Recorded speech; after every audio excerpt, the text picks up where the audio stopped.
Welcome back. We are now in the Cornerstone Kitchen with a new restaurant, somewhat new to the area. It's been opened since for the last year, but I'm back with Chef Emma and also along with her sous chef, Miss Gomez here. Welcome, ladies. Great to have you on the show. Thank you. We're talking about Palladio Trattoria, which is going to be one of your new favorite restaurants as soon as you hear what's on the menu and everything you guys have to offer. What are you making for us today? One of my favorites. One of my favorites too, risotto. We're making it very simple today, just parmigiano, which is the basic of any other risotto anyways.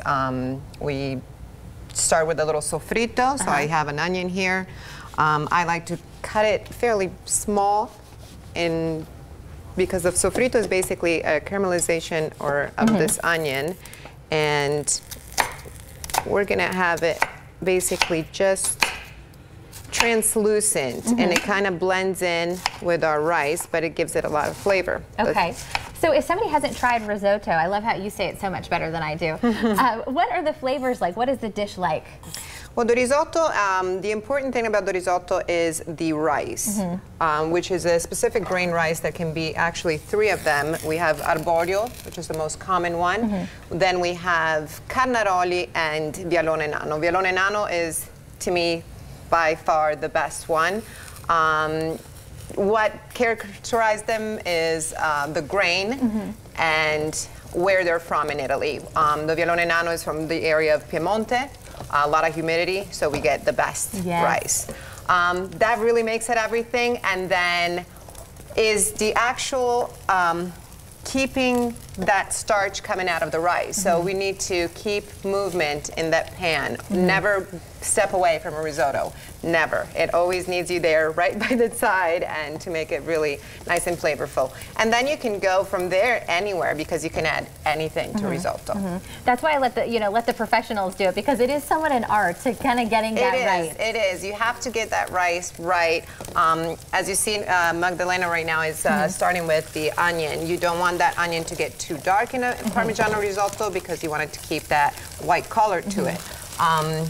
As we are doing the sofrito with the onion, then we add our rice to it. Okay, and then how long do you usually let that cook before you're putting it all together? This rice cooks up to what it's called pearling of the rice. So if you start looking at it, you're gonna see that the grain of the rice is gonna actually start to pearl.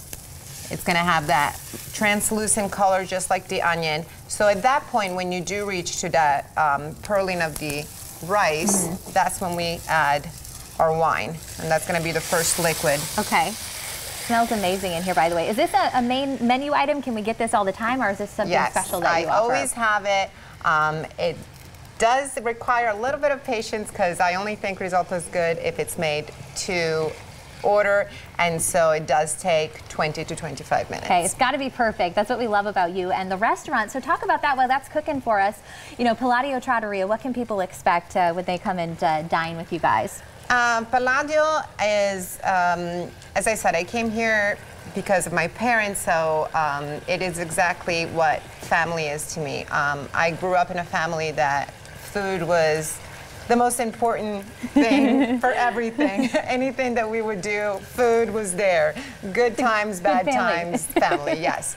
And so I'm taken back to how I was brought up from where I am from in Italy. So it may be a little bit different than the southern most common Italian cuisine. It's a little bit, it's from the northeast, so it's very specific to that region. Well, along with that fabulous menu and authentic food that you really can't find anywhere else, you have performances in the restaurant as well. So entertainment goes hand in hand with a good meal, right? Absolutely, and that's why I am still a little bit asleep today, because I had my dear friend Danny Bihardi that came and played with his lovely wife last night, Anne-Marie Lewis, who is Jerry Lewis' niece, and that was for our Valentine's dinner, and it was absolutely amazing. They're amazing, and we've got another famous face, a chef also visiting you guys soon, right?